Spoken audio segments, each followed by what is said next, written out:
beaucoup faire la fête.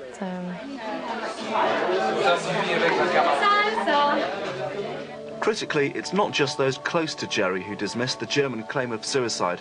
A British coroner has rejected the suicide verdict, stating, "I could not accept the bold conclusion that Jeremiah Duggan intended to take his own life." He added that Jerry had been in a state of terror. These are not words usually used by a coroner's court, but no other words reflect Jeremiah's state of mind.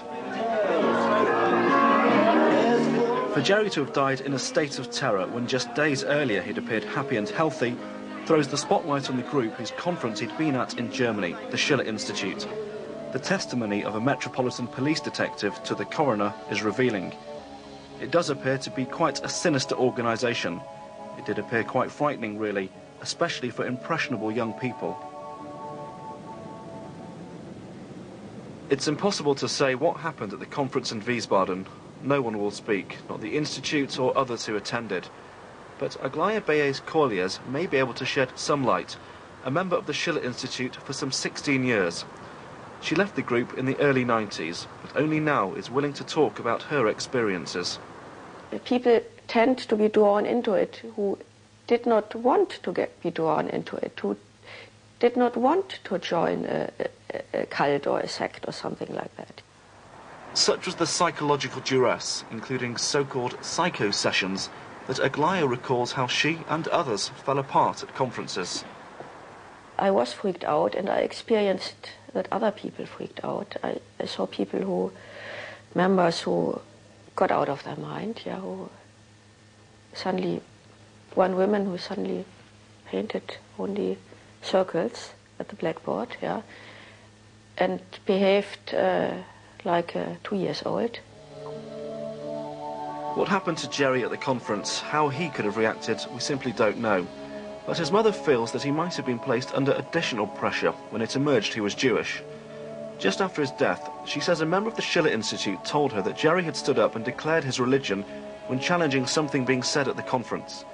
Here, an internal Met Police letter is instructive. The Schiller Institute and LaRouche youth movement blames the Jewish people for the Iraq War and all the other problems in the world. Jeremiah's lecture notes and bulletins show the anti-Semitic nature of ideology. Sometimes Jewish members were put under special pressure. For instance, when at a public meeting a person was picked out and publicly attacked. Your mother visited Israel, yeah, at a public meeting. I mean, why should not any mother visit Israel? Those monitoring Lyndon LaRouche say he was more overtly anti-Semitic in the 70s, when he described Judaism as a half-religion. The anti-Semitism in a meeting of the Schiller Institute would not be obvious at first. You would have to listen over time to a kind of set of patterns, and you would begin to hear the echoes of the classic anti-Semitic conspiracy theory in the way that Israel is talked about, in the way that Jews are talked about, in the way that the idea is put forward that the wars of America are somehow manipulated by Jewish lobbies and Israeli interests. And this really is an echo of the old classic anti-Semitic conspiracy theories. It's not that every criticism of Israel or American Jewish lobby groups is anti-Semitic, but over time this pattern emerges. Erica Duggan remains plagued by the unanswered questions. Yes, I think it's very important that we continue our common endeavors to bring some light into this terrible tragedy. Sympathy from the German ambassador in London, but despite this and the real doubts expressed by the British coroner, over in Wiesbaden the authorities have not actually investigated the Schiller Institute or Jerry's time there. The case remains closed. Under German law, we must only investigate if there is concrete evidence of third-party involvement in Mr. Duggan's death.